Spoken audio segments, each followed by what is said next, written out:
جو وصف تھا یعنی وسط امت، درمیانی امت، اس کو اللہ تعالیٰ کی ذات اقدس نے قرار دیا۔ مجھے اس بات کا سخت افسوس ہے کہ اس امت نے وہ اپنی درمیانی راہ چھوڑ دی۔ بعض لوگ ایک ہاتھ کے اوپر چلے جاتے ہیں، بعض لوگ دوسری ہاتھ کے اوپر چلے جاتے ہیں، اور درمیانی جو راستہ ہوتا ہے اس راستے کو چھوڑ دیتے ہیں۔ دیکھیں محرم الحرام کا مہینہ ہے، تو اس کے اندر شادی کے معاملے کو دیکھ لیں کہ بلکہ چلو اس کو تھوڑی وضاحت کے ساتھ ہی میں بیان کر ہی دیتا ہوں۔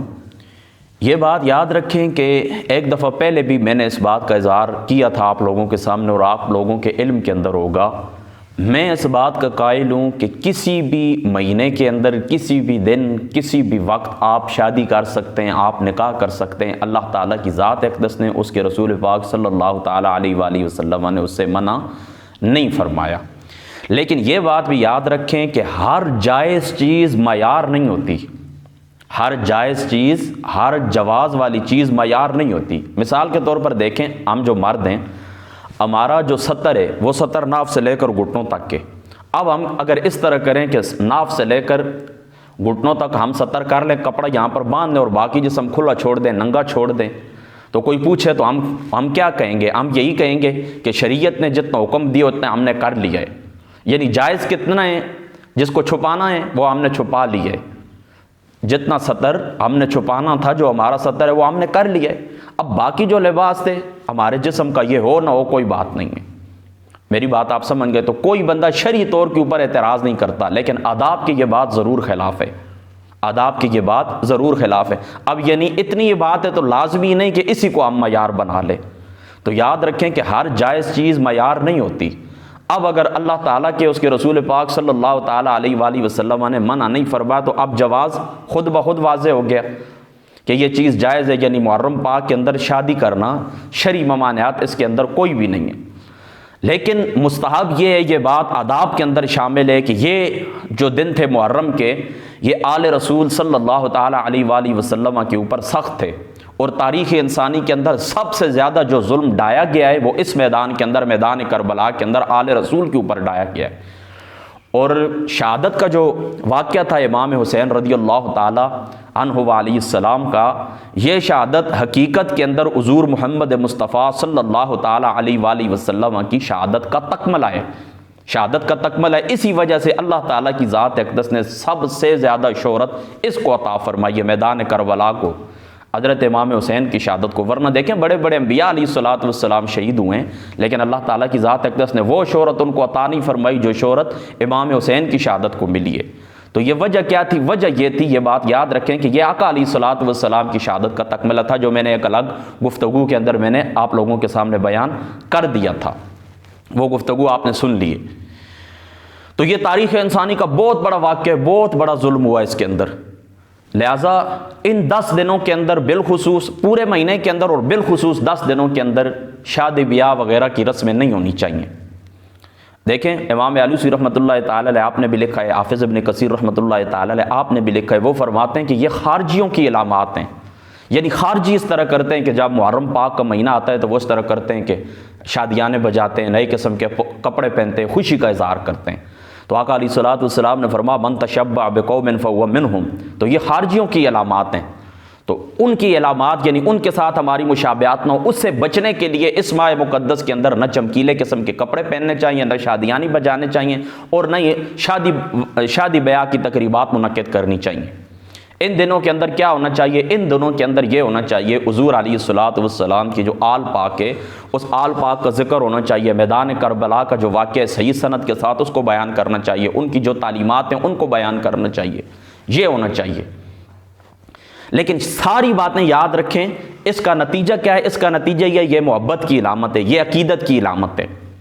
یہ کس کی علامت ہے؟ یہ محبت کی علامت ہے کہ جو بندہ ایسا کرتا ہے، شادی بیاہ نہیں کرتا، آل رسول کے لیے صدقہ خیرات کرتا ہے، ان دنوں خاموش رہتا ہے، چمکیلے کپڑے نہیں پہنتا، یہ آل رسول صلی اللہ تعالیٰ علیہ وآلہ وسلم کے ساتھ محبت کی علامت ہے، یہ محبت کا اظہار ہے، یہ محبت کے نشان ہے، اور یقیناً اللہ تعالیٰ اور اس کے رسول پاک صلی اللہ تعالیٰ علیہ وآلہ وسلم آپ کی خوشنودی کا باعث ہوں گے۔ اور یہ بات بھی میں آپ کو بتا دوں کہ محبت کے اندر کوئی قاعدہ جاری کر دینا اپنی طرف سے یعنی شریعت کے اندر وہ قاعدہ نہ ہو، اپنی طرف سے کوئی قاعدہ محبت کا جاری کر دینا یہ درست ہے، بشرطے کہ وہ شریعت سے نہ ٹکرائے۔ یعنی شریعت کے دائرے کے اندر رہ کر آل رسول سے محبت کا کوئی قاعدہ مقرر کرنا، اللہ تعالیٰ کے ولیوں سے، حضور پاک کے صحابہ سے، یہ جائز ہے۔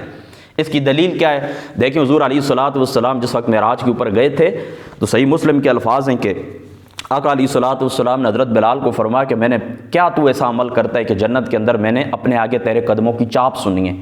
تو وہ کہنے لگے اللہ تعالیٰ کے رسول اور تو میں کچھ بھی نہیں کرتا، لمبی حدیث پا کے بس مختصر میں آپ کو اس کا مفہوم سمجھاتا ہوں۔ میری ایک یہ ڈیوٹی ہے، میں یہ کرتا ہوں کہ جب میں وضو کرتا ہوں تو میں 2 رکعات ادا فرما لیتا ہوں، یعنی تحیۃ الوضو۔ تو علامہ ابن حجر اسقلانی رحمۃ اللہ تعالیٰ علیہ آپ لکھتے ہیں، فرماتے ہیں یہ جو نوافل عبادت ہوتی ہے اس کے قواعد اپنی طرف سے مقرر کر دینا، یہ اس حدیث پاک سے ثبوت ملتا ہے۔ تو اللہ تعالیٰ دیکھیں حضور علیہ الصلوۃ والسلام کے متعلق فرما وَتُعَزِّرُوهُ وَتُوَقِّرُوهُ، تو حضور علیہ الصلوۃ والسلام کی تعظیم کریں، حضور علیہ الصلوۃ والسلام کا ادب کریں۔ تو یہ باتیں آل رسول سے محبت، اصحاب رسول سے محبت، علماء سے محبت، صلحاء سے محبت، اولیاء اللہ سے محبت، یہ ساری محبتیں کس کے سبب ہیں؟ آقا علیہ الصلوۃ والسلام کے سبب سے۔ تو اسی طریقے سے جو قاعدہ شریعت سے نہ ٹکرائے تو اس کے اندر رہ کر محبت کے قاعدے اپنی طرف سے جاری کرنا درست ہے۔ دیکھیں امام مالک صاحب رحمۃ اللہ تعالی علیہ آپ حدیث پاک کا درس دینے کے لیے کتنا اہتمام کیا کرتے تھے، بڑی خوشبوئیں لگانا، بہت زیادہ اہتمام کرنا کیا کرتے تھے، اپنی طرف سے کیا کرتے تھے، یہ ایک محبت کا اظہار ہے۔ اسی طریقے سے حضور علیہ الصلوۃ والسلام کے صحابہ نے حضور علیہ الصلوۃ والسلام کے ادب کے اندر بہت سارے ایسے معاملات کیے جن کا انہوں نے اللہ تعالیٰ نے حکم دیا تھا، نہ آقا علیہ الصلوۃ والسلام نے فرمایا تھا۔ دیکھیں اللہ تعالیٰ نے کہیں پر قرآن کے اندر، آقا علیہ الصلوۃ والسلام نے اپنے فرمان کے اندر کہیں پر بھی کسی صحابی کو یہ فرمایا کہ جب میں بیٹھوں میرے وضو کا پانی نیچے آئے تو تم نے اس طرح کرنا ہے کہ وہ وضو کا پانی ہاتھوں کے اوپر رکھنا ہے، اپنی تراوٹ جو ہے وہ جسم کے اوپر ملنی ہے۔ میں نے تھوک، حضور علیہ الصلوۃ والسلام کا جو تھوک مبارک پھینکتے صحابہ پاک ہاتھ نیچے رکھ لیتے، حضور علیہ السلام اپنے بال مبارک کٹواتے وہ آپس میں تقسیم کر لیتے۔ مجھے بتائیں کہیں پر اللہ نے اس کے رسول نے یہ حکم دیا؟ یہ محبت کے قاعدے ہیں۔ تو یہ بات بھی محبت کی، یہ بات یاد رکھیں آپ۔ حضور علیہ الصلوۃ والسلام کے آل پاک کی یہ جو دن ہے محرم شریف کے اندر شادیاں نہ کرنا وغیرہ وغیرہ، یہ محبت کے قاعدے ہیں۔ لیکن یاد رکھیں یہ جو محبت کے قاعدے ہوتے ہیں ان کا زیادہ سے زیادہ جو درجہ ہوتا ہے یہ استحباب کا ہوتا ہے، مستحب کا ہوتا ہے۔ فرائض یا واجبات میں یہ چیزیں نہیں آتی، یہ بات آپ لوگوں نے اچھی طرح ذہن میں رکھ لی۔ اور فرائض اور واجبات کے اوپر تو آپ کسی کے اوپر طنز کر سکتے ہیں، لیکن مستحبات کے اوپر مستحبات کے اندر کسی کے اوپر آپ طنز نہیں کر سکتے۔ اب میں اپنے خاندان کی آپ کو مثال دیتا ہوں، تقریباً 100-150 سال کی تاریخ مجھے اپنے خاندان کی معلوم ہے کہ ہم لوگ محرم کے اندر شادیاں نہیں کرتے، بالکل نہیں کرتے۔ لیکن بات اس طرح ہے چونکہ جائز ہیں، لہٰذا کوئی بندہ اگر کرتا ہے تو ہم نے کبھی اس کو منع بھی نہیں کیا ہے، اس کے اوپر فتوے بھی نہیں لگائے ہیں کہ تم خارجی ہو گئے، تم بے ایمان ہو، تمہارے دلوں کے اندر آل رسول کی محبت نہیں ہے، یہ نہیں ہے، وہ نہیں ہے، یہ بات ہم نہیں کرتے۔ میری بات آپ سمجھ گئے؟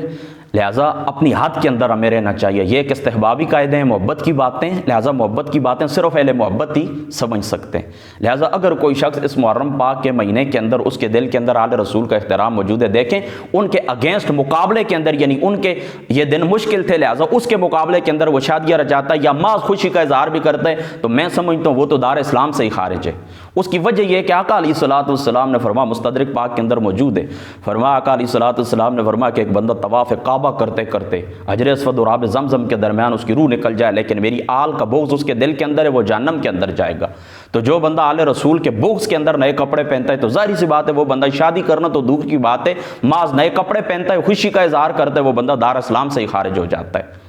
لیکن کوئی شخص دیکھیں آقا علیہ الصلوۃ والسلام نے فرمایا کہ نکاح میری سنت ہے، اور حضور علیہ الصلوۃ والسلام کی جو سنت ہے اس کے اوپر عمل کرنا یہ ایک مستقل عبادت ہے۔ لہٰذا جو لوگ شرعی دائرے کے اندر رہ کر دیکھیں گانا بجانا دوسرا تیسرا شادیاں یہ تو ہر صورت کے اندر منع ہی ہے، چاہے محرم ہو چاہے محرم نہ ہو۔ اور حضور علیہ الصلوۃ والسلام کی اہل بیت کا جو غم ہے یہ بھی دائمی ہے۔ یہ تو دیکھیں جس وقت تذکر ہوتا ہے تو دل کے اندر دیکھیں اگر مسلمان ہو صاحب اولاد ہو تو اس کے خون کے آنسو ہوتا ہے کہ یہ کیا ہوا تھا۔ تو ساری گفتگو کا خلاصہ یہ کہ جو لوگ اس طرح کے کام کرتے ہیں ان کے اوپر فتوے آپ نہ لگائیں۔ دیکھیں اگر وہی لوگ آپ سے پوچھ لیں ٹھیک ہے جی ہم شادی نہیں کرتے ہیں، آپ شرعی قاعدے کے نیچے اس کو لے کر آئیں، کون سا شرعی قاعدہ ہے جس سے آپ ہمیں منع کرتے ہیں، تو آپ کیا جواب دیں گے؟ دیکھیں حنیف قریشی صاحب میرے استاد ہیں، میں نے ان کے پاس علم حدیث پڑھا ہے، یہ جو مسند امام اعظم ہے یہ پوری کتاب میں نے آپ کے پاس حدیث پاک کی حنیف قریشی صاحب کے پاس پڑھی ہے، میرے استاد جی ہیں۔ لیکن ان کی میں نے دلیل سنی ہے، وہ کہتے ہیں والد کا جنازہ سامنے پڑا ہوا ہے والد کا جنازہ سامنے پڑا ہوا ہے تو کیا تم شادی کر لو گے؟ دیکھیں کیا اس کی جو کتاب مرضی آپ نور الانوار اٹھا کے لے آئیں، حسامی اٹھا کے لے آئیں، میں آپ کے ساتھ بیٹھتا ہوں، آپ مجھے بتائیں یہ کیا اس کے خلاف ہے کہ نہیں یہ بات؟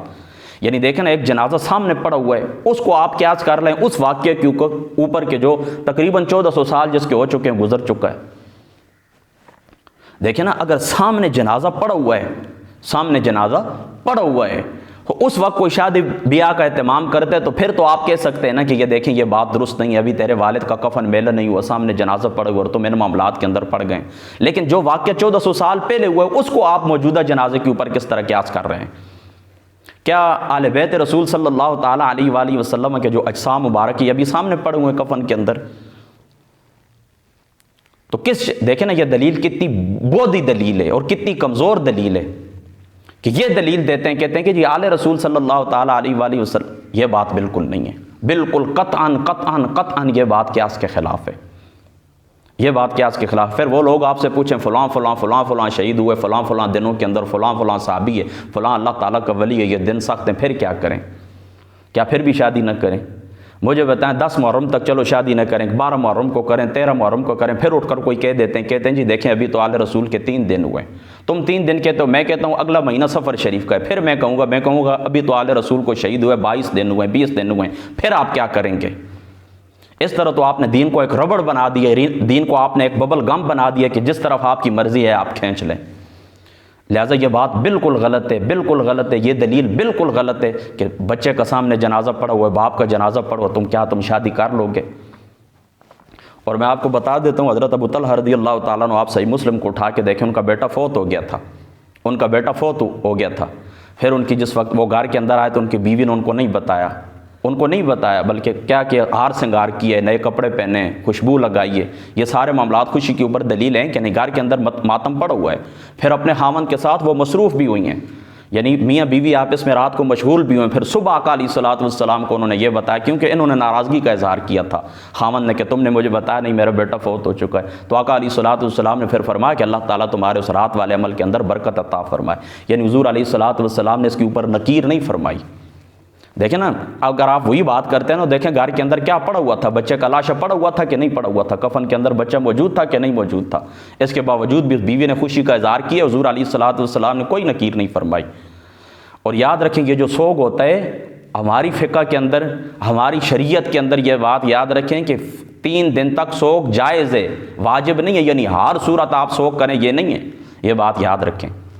3 دن تک سوگ منانا یہ فقط جائز ہے، اس بات کو آپ نے یاد رکھنا، فرض بھی نہیں ہے، واجب بھی نہیں ہے کہ ہر صورت جو بندہ سوگ نہیں منائے گا وہ گناہگار ہو جائے گا۔ لہٰذا ایک طرف دیکھیں نا، ابھی بھی دیکھ لیں، رشتہ داروں کے اندر معاملات ہوتے رہتے ہیں، شہروں کے اندر ایک گھر کے اندر شادی ہوتی ہے، دوسرے گھر کے اندر سوگ کے اندر لوگ ہوتے ہیں۔ تو دیکھیں ایسی باتیں لوگوں سے نہ کریں کہ جو جس وقت آپ سے شرعی دلیل پھر مانگی جائے تو پھر آپ الٹی سیدھے باتیں کرنا شروع ہو جائیں۔ ہمارا جو ماٹو مینشن ہے ہمارا، وہ اللہ تعالیٰ کا قرآن ہے، رسول اللہ کی سنت ہے۔ اکابرین کے جو فتاوی جات ہوتے ہیں یہ دلیل کے طور کے اوپر پیش نہیں کی جاتے، یہ تائید کے طور کے اوپر پیش کیے جاتے ہیں۔ لہذا جو لوگ منع کرتے ہیں کہ محرم الحرام کے اندر شادی نہ، اور یہ دلیل دیتے ہیں کہ گھر کے اندر جنازہ پڑا ہوا تو تم شادی کر لو گے، یہ بات بالکل غلط ہے، یہ بات بالکل غلط ہے، یہ بات بالکل غلط ہے۔ شرعی قاعدہ آپ سے کوئی دلیل پوچھے تو آپ بالکل دلیل دینے کے قابل نہیں ہیں۔ اور جو لوگ شاید یہ کرتے ہیں ان سے میری یہی درخواست ہے کہ یہ خارجیوں کی نشانی ہے، اس سے بچنا چاہیے۔ وہ لوگ ان دنوں کے اندر خوشی کا اظہار کرتے ہیں، تو آپ لوگ ان دنوں کے اندر کیا کریں، آل رسول صلی اللہ تعالیٰ علیہ وآلہ وسلم آپ کی ارواح مقدسہ کے لیے اہتمام کریں، اور ڈر بھی نہ کریں کہ یہ بہت زیادہ محب اہل بیت بنتے ہیں، ان کو صبح کی کبھی نماز بھی نصیب نہیں ہوئی۔ امام حسین علیہ الصلوۃ والسلام جس مقصد کے لیے قربانی دی تھی، دین کو بچایا تھا، اس دین کی الف با سے بھی یہ واقف نہیں ہے، نہ ان کا کلچر اسلامی ہے، نہ ان کا گھر کے اندر کوئی اسلام والی بات ہے۔ گھروں کے اندر جا کر میں نے معاملات دیکھیں، یہ بڑی اچھل کے تقریریں کرتے ہیں، گھروں کے اندر بھی جا کر میں نے ان کے معاملات دیکھیں۔ تو ان سے ڈرنے وغیرہ کی ضرورت نہیں ہے، فتویٰ لگائیں، اللہ تعالیٰ کی رضا کے لیے بات کرنی چاہیے۔ آل بیت رسول سب کے ہندو ان کی تعریفیں کر رہے ہیں، ان کا کوئی ٹھیکہ نہیں ہے۔ ٹھیک ہے، میری بات آپ سمجھ گئے۔ اور استاذ مکرم نے جو بات کی تھی حنیف قریشی صاحب نے، کس کے متعلق؟ علامہ اویس رضا کے متعلق، کہ ان کی نعوذ باللہ اس طرح کے الفاظ استعمال کیے کہ ان کی بیٹی گھر سے فرار ہو رہی تھی وغیرہ وغیرہ، اس لیے انہوں نے جلدی شادی کی۔ سب سے پہلی بات تو یہ کہ دیکھیں انہوں نے وضاحت دے بھی دی ہے کہ نہ میری بیٹی کا نکاح محرم کے اندر ہوا ہے، نہ میرے بیٹے کا نکاح محرم پاک کے اندر ہوا ہے۔ بلکہ صرف رخصتی ہوئی ہے محرم کے اندر، وہ بھی بیٹے کی، اور وہ بھی انہوں نے مجبوریاں بتائی ہیں کہ میری یہ مجبوریاں تھیں۔ تو علامہ حنیف قریشی صاحب ہمارے استاد ہیں، ہم ان کا ادب کرتے ہیں، لیکن یہ بات درست نہیں ہے۔ یہ بات تو کوئی فرض واجب کا منکر ہو تو اس طرح بیٹی کا تان اس کو ممبر کے اوپر بیٹھ کر آپ نہیں دے سکتے، اگر فرض واجب بھی ہو۔ اور یہ تو میں نے آپ کو پہلے بتا دیا کہ یہ باتیں محبت کی باتیں ہیں، عقیدت کی باتیں، ادب کی باتیں، اور انہوں نے وضاحت دے بھی دیے کہ دیکھیں یہ معاملہ جس طرح آپ کہہ رہے اس طرح نہیں ہوا تھا۔